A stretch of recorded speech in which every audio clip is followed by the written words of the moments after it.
I truly believe that the stock of Oroco Resource Corp could possibly double in 3 weeks and 10x in the next 12 months. Obviously, this is not a guarantee and this is not financial advice, but listen to the reasoning. The last missing piece that was holding the stock from soaring is happening on Wednesday, January 14. So we really only have 3 days left.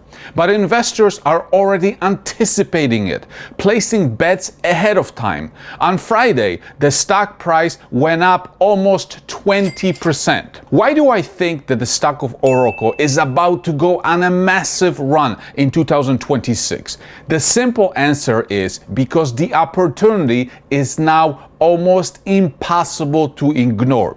It is almost too good to be true, but it is not. The market cap is about $100 million, while the net present value of its main asset is almost $5 billion. Now, this is not something that was a secret. People knew about this discrepancy between value and market cap, but they just didn't care.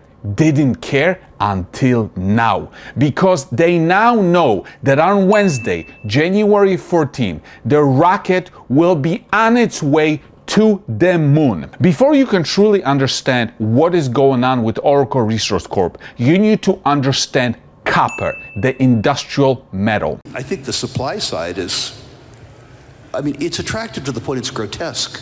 You see, the supply and demand characteristics of copper are incredibly compelling. The demand for copper is exploding. Electric cars, AI data centers, tariffs. The supply is not keeping up. Big copper mines are running out of copper. Copper grades are declining. The copper mines are like old grandmas. I'll make fun of myself. I'm a metaphor for the copper industry. I'm 71 years of age, fat, bald, past my prime. And that's what the copper mines look like around the world. Bingham Canyon, 160, it's older than me. 160 years of age. Chuquicamata, 115 years of age. El Teniente, 100 years of age. Even the youngsters, like Escondida, 45. And even though the industry knows this, they never did anything with this information. These guys have underinvested, and they know they've underinvested for 25 years. So because the copper demand is skyrocketing, supply is not keeping up, and the industry has underinvested in developing new copper deposits, the price of copper is going up. The price of copper went from about $3 per pound in the middle of 2022 to almost $6 now. But because it takes more than 10 years to bring new copper production online, many smart people are expecting the price of copper to soar. What does this have to do with Oroco Resource Corp? Well, the world has a problem. Not enough copper. Who's going to solve this problem? Big mining companies like BHP, Rio Tinto, Newmont, Barrick Mining. How are they going to solve this problem? Well, they need to put new copper projects into copper production.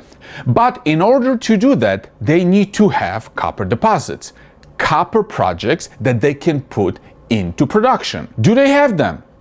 Nope.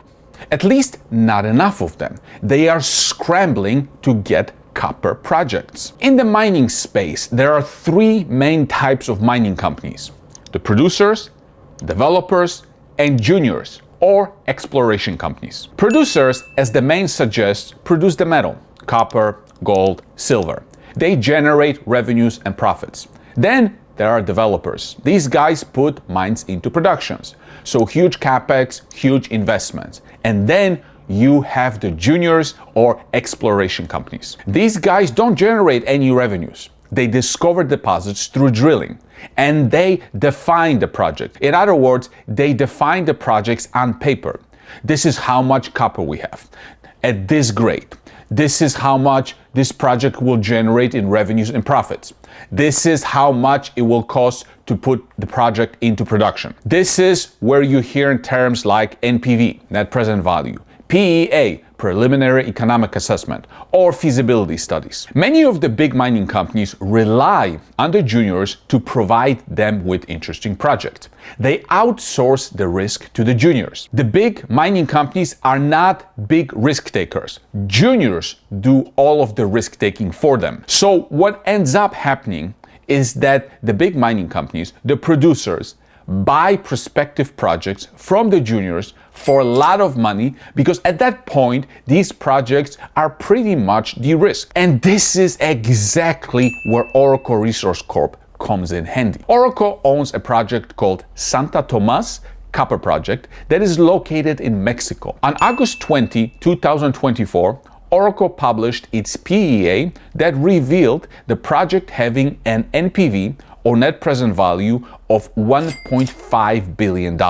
Usually mining companies will pay a percentage of NPV for a project. So let's say they will pay 50% of NPV. And in this example, 50% would be $750 million. Oroco owns about 90% of this project. So $100 million market cap versus about $700 million of a possible buyout price. You get the picture, right? But here's where it gets really interesting. In the PEA, they used a price of copper of $4. Today, the price of copper is at $6, or 50% higher. The value of this project is very sensitive to the price of copper. With the 50% increase in the price of copper, Santa Tomas has an NPV of approximately $4.5 billion, not $1.5 billion. Big difference. Now, if the majors were willing to pay 50% of NPV, we are talking about a buyout price of $2.2 billion versus $100 million market cap. So 22x upside. Did your blood start to boil yet? But, I can already hear people saying, but the majors are not going to use $6 copper in their calculation because the $6 copper might be temporary. This is something that the management of Oroco would definitely say. You know, they have to be conservative. The regulators, the lawyers are watching, but they absolutely drive me crazy with how conservative they are, because it is becoming ridiculous. Listen, as an investor, it's okay to be conservative, but it's not okay to be stupid. Didn't we just establish that the world is running out of copper and supply cannot keep up? So is the price of copper going to go up, stay the same, or go down? I think you know the answer to this. I recently did an interview with Luke Norman, the CEO of Leviathan Metals, and here's what he had to say about copper. Copper is in never ever seen before demand. Copper's going to rip. Historically, copper is, of course, an industrial metal purely, silver being more of a combination of the two. It's an industrial metal and a precious metal, and gold, I think we can secure as primarily just a precious metal. But yeah, copper wouldn't always work in conjunction with the silver and gold market. In this instance, they're going to work together. So yeah, I think copper has a huge runway ahead of it. When you say a huge runway, what do you think? $8, $10? What do you think? I think it's going to 15. I think it's going to $15 a pound, and I don't think that's going to be a spike. I think that's going to be the new normal. $15 per pound. Yes, you heard that correctly. He expects copper to go to $15 per pound and stay there.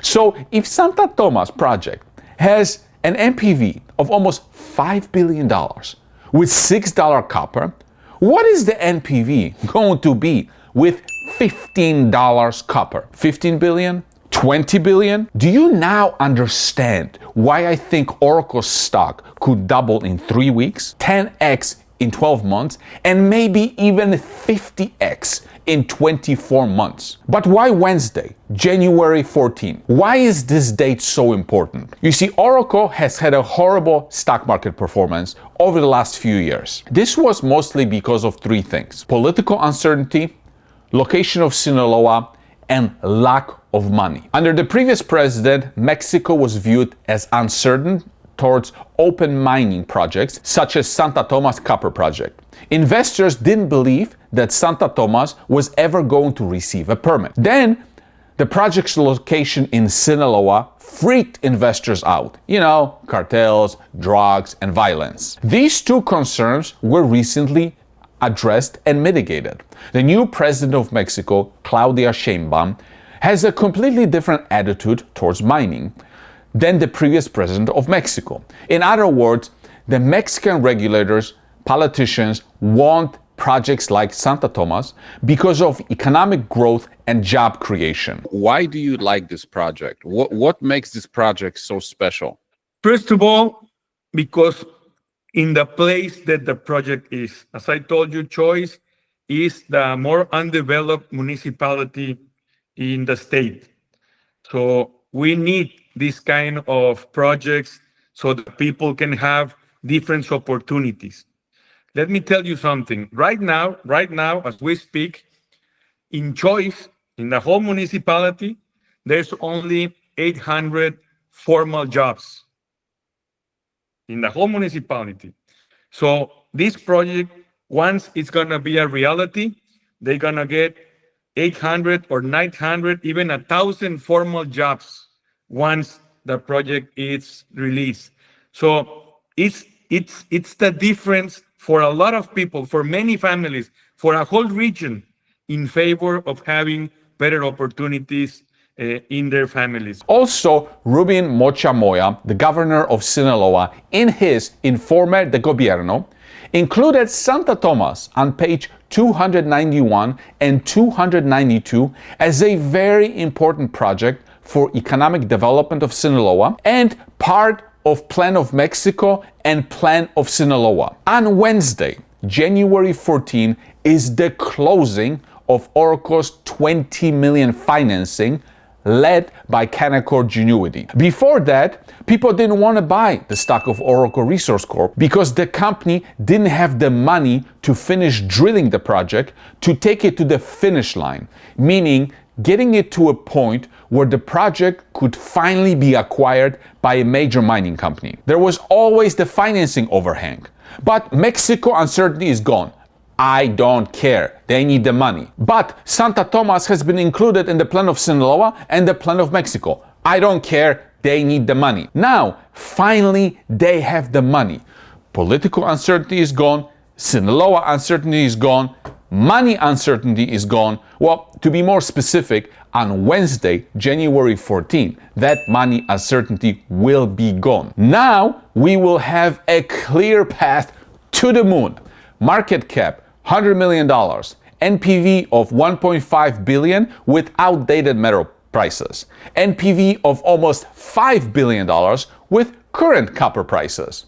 And if copper price hits $15 per pound, like Luke Norman is predicting, then maybe we're going to have to find something other than the moon to fly to. Now, the most important question is, how many shares of Oroco do you own?